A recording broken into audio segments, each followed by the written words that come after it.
नया 4 लेन Patahi near power grid स्थित में श्री 1008 महारुद्र यज्ञ होने जा रहा है और जुलाई में है और 30 जुलाई को होने जा रहा है। और इस कार्यक्रम को लेके मतलब कि पूरे विगत 3-4 महीना से लगे हुए हैं आप लोग। किस तरह व्यवस्था रहेगा यहाँ वो बताएं। जी, सबसे पहले तो आपको जानकारी दे दें कि 3-4 महीने से हमारे सभी सदस्यगण महारुद्र के प्रति आस्थावान होकर महारुद्र यज्ञ की तैयारी कर रहे थे, जो अब 1 महीना बचा है। 30 जुलाई से 9 अगस्त तक की यात्रा है हम सभी लोगों का और ये महारुद्र यज्ञ है। और इसमें आपने पूछा व्यवस्था, तो व्यवस्था तो पहले हम यज्ञ करेंगे, महायज्ञ जो विश्व की कल्याण के लिए किया जा रहा है। सभी सनातनियों के साथ साथ पूरे विश्व का कल्याण जिससे हो, ऐसा कार्यक्रम भगवान महादेव का पूजन आराधना हम लोग कर रहे हैं, करवा रहे हैं। और इसमें व्यवस्था हम चिकित्सा संबंधित और जितने भी हमारे श्रोता बंधु या जितने भी हमारे पब्लिक यहाँ के शहरवासी आएंगे उनको अच्छे रुकने, क्योंकि अभी मौसम आ जाएगा थोड़ा बूंदाबांदी बारिश का, तो उसके लिए जर्मन पंडाल की व्यवस्था की गई है जिसमें वो आराम से रुक सकें। एसी पंडाल भी बनाया गया है। कहीं दूर दूर से बहुत से लोग आते हैं जो कथा सुनते हैं, यज्ञ देखते हैं, वो चाहते हैं कि हम 2-4 दिन यहाँ रुक ही जाएं, तो उनके लिए भी रुकने की व्यवस्था यहाँ पर की गई है। सामने देख रहे हैं भंडारा क्षेत्र बना है, अन्नपूर्णा क्षेत्र। इसमें अन्नपूर्णा 24 घंटे के लिए रहेगा। लोग आएंगे दूर दराज से, प्रसाद ग्रहण करेंगे और यज्ञ का आनंद लेंगे, कथा का आनंद लेंगे। कितने दिनों का यह यज्ञ है और कौन से तारीख को कौन सा यज्ञ होगा वो बताएं। हाँ, ये हमारा 30 जुलाई को कलश यात्रा के साथ यज्ञ आरंभ हो जाएगा और 9 अगस्त को इसकी हवन के साथ पूर्णाहुति कर ली जाएगी। ये अंतर्राष्ट्रीय कथा वाचिका पूजिया पंडित गौरी जी आ रहे हैं और पहली बार हमको लग रहा है कि नॉर्थ बिहार में आ रहे हैं। इससे पहले वो शायद आसपास कहीं आई हैं बिहार में, लेकिन अपने मुजफ्फरपुर के इस क्षेत्र में वो पहली बार आ रही हैं और बहुत दिनों पर। और ये 7 दिनों के लिए श्रीमद् भागवत कथा वाचन करने आ रही हैं। मुजफ्फरपुर वासियों से क्या संदेश रहेगा? सभी सनातनी आए और यज्ञ में सम्मिलित हो, यज्ञ को तन मन धन से सहयोग करें और कथा का आनंद ले। कथा से कहा गया है कि सर्वदेवात्मको रुद्रः रुद्रः अभिषेक प्रिय। भगवान शिव जो है सभी देवताओं में है और सभी देवताओं के प्रिय हैं, और भगवान शिव को क्या प्रिय है तो वो अभिषेक प्रिय है। इसलिए हम लोग 11 दिन का अभिषेक भी रखे हैं। 11 दिन का महायज्ञ है और 11वें दिन महाअभिषेक का आयोजन किया गया है और उसी में कथा वाचन भी आपके गौरांगी जी द्वारा होगा, जो भागवत कथा होगी। बाबा क्या परिचय देंगे? जी, मेरा नाम आचार्य रवि पांडे हुआ, जो आपके यज्ञ का मैं प्रधान आचार्य हूँ। 1008 महारुद्र यज्ञ का होने जा रहा है और किस तरह व्यवस्था यहाँ रहेंगे और कितने दिनों का रहेंगे और कै तारीख से स्टार्ट होगा वो बताएं। देखिए, सबसे पहले आपको बताएं कि 30 जुलाई को कार्यक्रम शुरू होना है कलश यात्रा शोभा यात्रा के साथ, और समापन जो है वो 9 अगस्त को समापन होगा इसका महायज्ञ का। अब रही बात क्या क्या व्यवस्था है, तो बाबा आचार्य जी ने आपको पहले ही बताया है कि सबसे पहला जो हम लोगों का प्राथमिकता है वो है यज्ञ। दूसरा है, चूँकि पवित्र सावन माह में ये यज्ञ हो रहा है, तो हम लोग चाह रहे हैं कि जितने भी श्रद्धालु, जितने भी सनातनी हैं जो यहाँ आके महारुद्राभिषेक सपरिवार कर सकते हैं, इसकी भी व्यवस्था हम लोग कर रहे हैं। कि आने की आवश्यकता नहीं है, सिर्फ अपने घर से अपने परिवार अपने बच्चों के साथ तैयार होकर यहाँ आएंगे। सारी व्यवस्था हमारी कमेटी करेगी। साथ में मुफ्त चिकित्सा शिविर भी हम लोग लगा रहे हैं।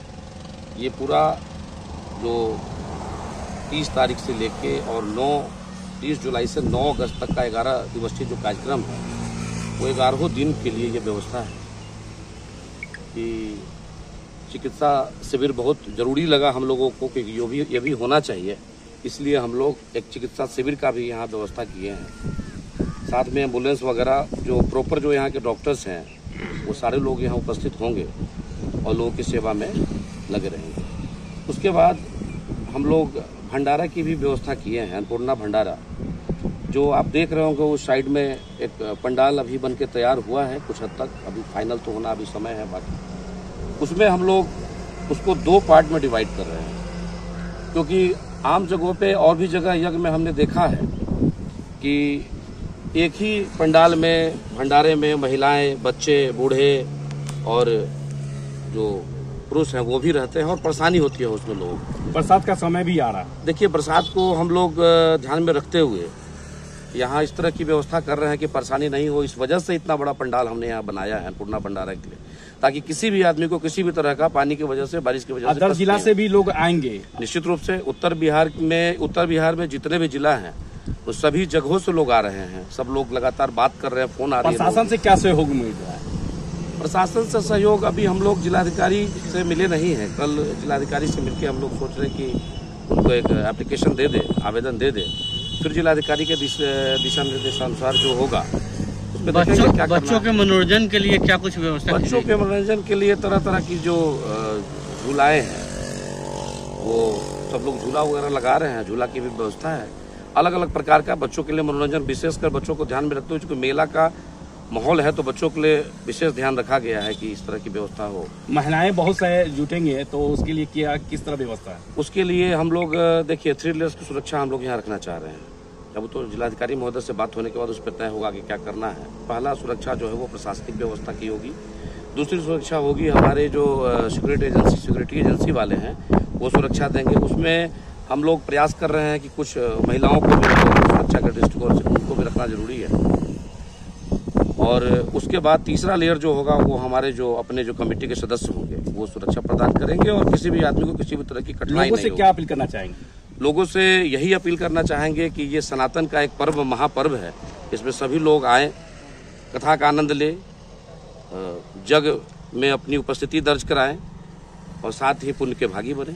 जग में रामलीला का भी व्यवस्था, अध्यक्ष जग में रामलीला का भी व्यवस्था किया जाए जी। इसमें क्या है कि सुबह से यज्ञ होना है, यज्ञ के बाद रुद्राभिषेक एक तरफ होता रहेगा, यज्ञ अपनी एक तरफ होता रहेगा, फिर उसके बाद पूज्या गौरांगी गौरी जी जो अंतर्राष्ट्रीय कथावाचिका हैं उनका कथा होगा और कथा समापन के बाद कुछ ही देर के बाद रासलीला की व्यवस्था की गई है। जो अयोध्या से चल के आ रहे हैं उनका नाम है गणेश दास शास्त्री, तो काफ़ी अच्छी टीम है उनकी और सभी लोग जानते भी हैं उनको। तो रात में फिर उनको जो उनका कार्यक्रम है वो होना है। चूंकि लोग होंगे, भीड़ होगी, तो लोगों के मनोरंजन के लिए इसकी व्यवस्था हम लग रहा है कि 5 लाख से ऊपर भीड़ तो जुटेगी। उम्मीद हम लोग का भी तो यही है। और दूसरी बात है, सबसे बड़ी बात क्या है कि एक तो पवित्र सावन माह है, ये जो NH जो 4 लेन नया 4 लेन है ये कनेक्ट करता है। नेपाल से भी बहुत सारे श्रद्धालु आते हैं जो जल उठाते हैं, कुछ लोग देवघर जाते हैं तो उनका भी यही रास्ता है, तो इसी रास्ते से देवघर भी जाते हैं। और उत्तर बिहार के सभी जिलों से जुड़े हुए लोग जो बाबा को जल चढ़ाने जाते हैं या यहाँ जो बाबा गरीबनाथ को जलाभिषेक करते हैं पहलेजा से जल उठा करके, तो उन लोगों का एक कनेक्टिविटी, तो वो रोड चूंकि उसमें जाम की समस्या बनी रहती है, जो नया 4 लेन बना है तो लोगों को सुविधा भी है, इसलिए इस बार यहाँ पे भीड़ भी बहुत ज्यादा होगा। हम एक आदमी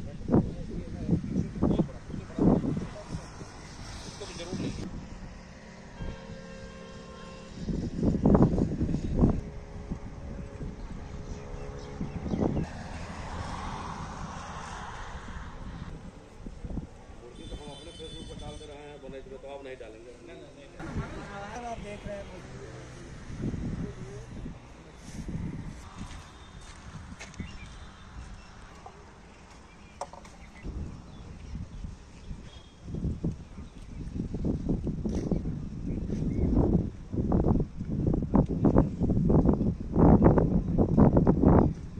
मुजफ्फरपुर के पताही 4 लेन स्थित में श्री 1008 महारुद्र यज्ञ है और किस तरह व्यवस्था रहेगा? इस तरह व्यवस्था रहेगा